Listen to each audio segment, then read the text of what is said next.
is a beautiful, sunny, rainy, and humid morning, all at the same time. We were on our way to breakfast and the heavens opened up.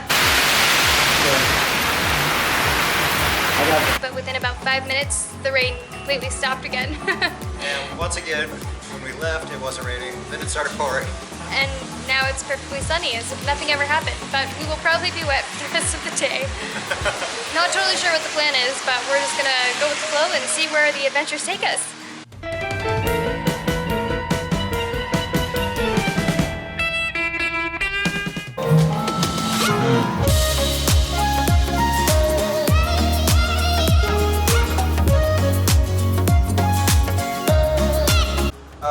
Los cenotes se llama Chuha.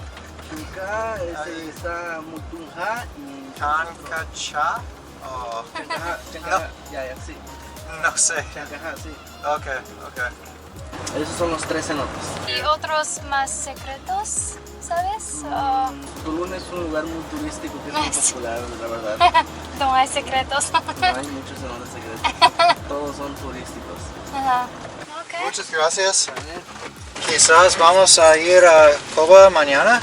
Me echan un mensaje, me dicen a qué horas quieren que pase por ustedes y ya con gusto yo voy. So guys, we've had this really tall guy following us around everywhere so far on this trip. We actually know him. This is, well, why don't you explain? This is our friend Ryan. He's visiting from Phoenix, so he's going to be joining us for the trip that we are here on the Yucatan. What did I just say? Is that a sentence in English? Want to try that again? The trip that we are here on the Yucatan? What the f am I saying? Okay. So we just took a cab right here. It was about 20 minutes from the Airbnb, which is the center-ish of town, I believe, and it costed 120 pesos. And he picked us up at our place. We sent him a WhatsApp. We got his information from a Facebook group. He was very surprised about that, actually. It's kind of funny. We're walking, though, to the Tulum ruins right now. It is supposedly going to be 70 pesos per person, so we'll see if that is accurate. Online information. Is Tulum a Pueblo Mágico? Is Tulum a Pueblo Mágico? I'm not sure.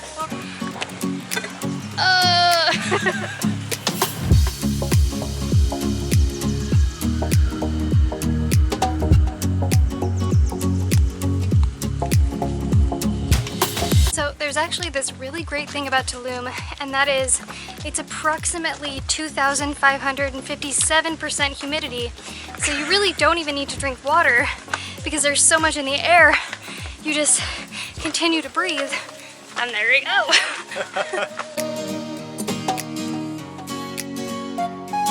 So it indeed costs 70 pesos per person to get to the ruins.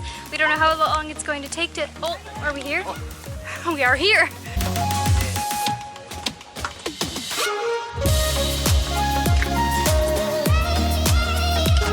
Okay. Already, wow. I was expecting it to be smaller than this. We only see a few ruins in front of us, but this...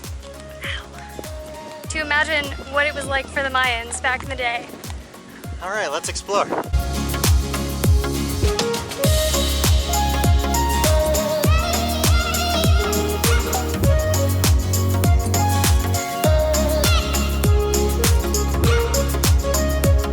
Seeing pictures of the Tulum ruins, I always see one building, but there's a lot more to it than that. A little bit of history about this place. The Mayans, first of all, were kind of incredible. They created their own system of writing through hieroglyphics, and they were master astrologists.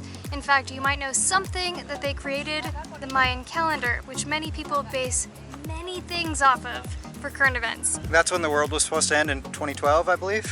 It's okay, they're wrong a few times. We all are.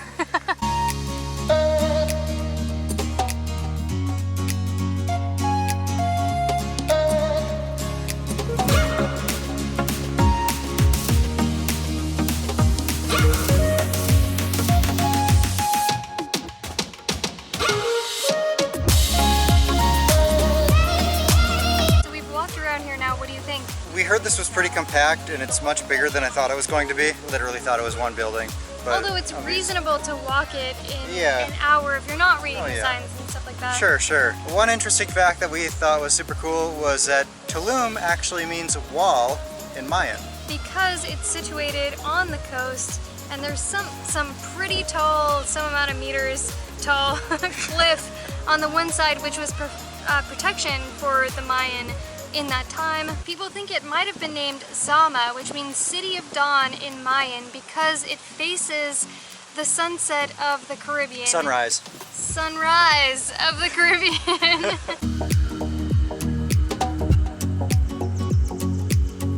We're going to explore deep into the caverns.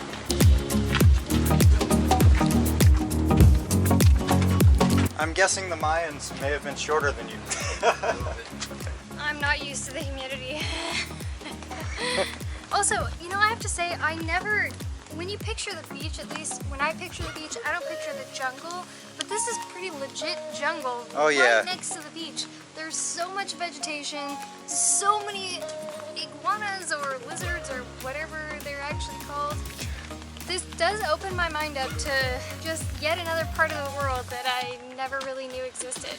Also neglected to mention that if you want to film video in the Tulum Ruins area, it's 45 pesos extra.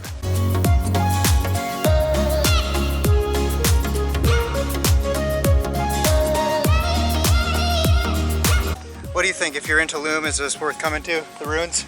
Yeah, absolutely. And I'm not really a history person, but I do feel like learning a little bit about the Mayans and the history of this site really makes it a lot more impactful and a lot cooler, because obviously there's not like fireworks going off and things happening left and right, but it's pretty intense to think what happened at this site Yeah, for hundreds of years. And it's pretty cool that some of this stuff is like 1,300 years old or something, I think I read. Yeah. So if you're in Tulum and you haven't been to the ruins, for 70 pesos, definitely worth it. Very worth it. Thumbs up for me. We give it 5 tangerines. 5 tangerine mobiles. So we have some tips to do things a little better than we did them. Although we did put sunscreen on, make sure to wear sunscreen. It is pretty much all out in the sun. What we didn't do is bring water. I'm dying of thirst right now. Bring water. And you can buy some on your way in. There's some stores out here out front. So definitely make sure to do that. And if you can, come when it's not high tide. We came when it's pretty much high tide and the beach access from the ruins is closed, and we heard that's really cool to see the beach from the ruins. So that's about it. Otherwise, enjoy. Where are we at? Oh, we are at Rincon Poblano, a restaurant on the main drag in Tulum. And we're here because we were walking by and looked at the menu and came in. There's a lot of people here, so that's always a good sign. We're gonna see how it is.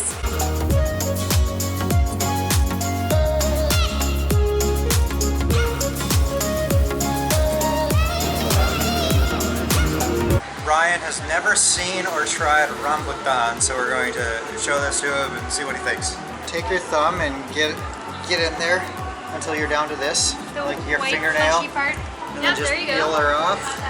Oh, it's like a strawberry with a grape inside. I don't know what strawberries you say, but there's a seed in the middle. You don't want to eat any of that. Just eat what's around the seed. What are you doing? What do you think? Pretty good. I don't know. A little messy, but it's pretty good. Would you compare it to any fruits you have? Like a big grape. So this is one of our favorite candies, mazapán. Yeah, so Ryan's trying it for the first time. Go ahead and take a bite out of this, or you can break off a piece if you'd rather do that. Okay. Okay? Now shove it in your mouth. Shove it in, shove it in. Oh, it's good. I don't know what it tastes like, but it's kind of like peanutty. We kind of think it's like a powdered sugar consistency Butterfinger. It is good, whatever it is. So we're walking through what seems like kind of a tianguis market right now, although we saw them setting up this morning. And there were a bunch of places that were closed, so if it's maybe a temporary tianguis market, I don't know, but that's kind of an oxymoron, I think. You mean if it's a permanent one? No, I'm sorry, yes. So if it's a permanent tianguis, I don't know. If you want to eat cheap at Tulum, this is where you come. They had a huge burrito for 35 pesos or 5 tacos for 35 pesos. We're walking along the main street now, but this is wrapping up almost our first full day. Jordan, what do you think of Tulum so far? Okay, so my first thought that's very different is the weather. It's really humid, so you've probably seen that we're constantly sweating. We're like Her hair gets really curly, so you'll notice her hair is a lot more curly now. You'll notice that I'm wearing a lot less clothes. Yep. I prefer to be wearing less than this, honestly.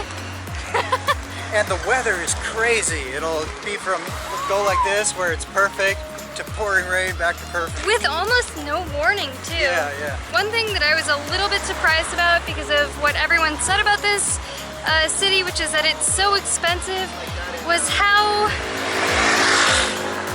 motorcycles!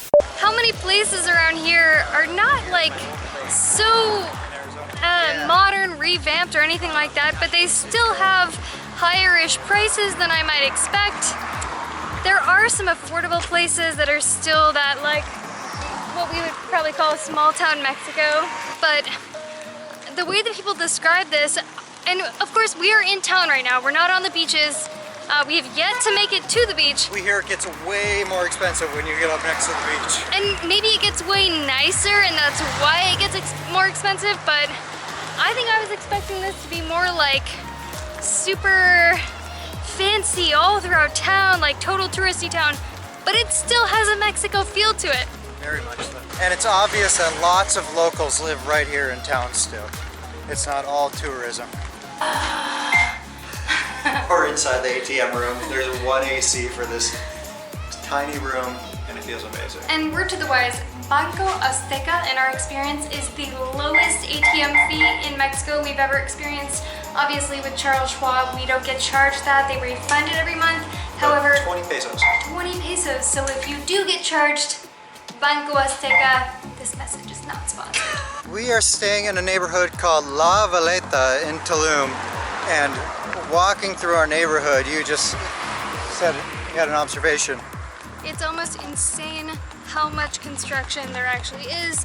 We heard that's because there aren't really zoning laws in this particular area where people can just build wherever and whatever they want without many permits. I don't know exactly what truth that has to it, but everything is under construction. And because I can rent them for so much.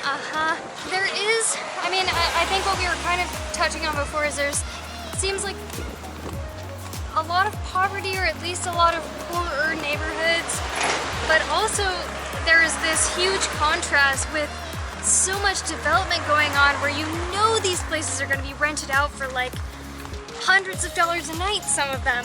But there's another thing that we've noticed that I don't know how to explain. We've talked about it a little, and that is with all the construction going on, at night people will set up hammocks within the construction site, and it seems like these are the workers, you think? Yeah, my theory is they come in from other cities and then they just set up shop there and sleep there, so they don't have to travel in every day. And free, probably, like free rent. I've never seen this before. I don't really know how to explain it. Maybe you guys can help us out. What exactly is going on with it? Alright guys, so you would not believe how go it's been for the past few days. We are actually now in Playa del Carmen, so that is something you have coming up. But there's going to be at least 2 more videos, hopefully, for Tulum before we get here.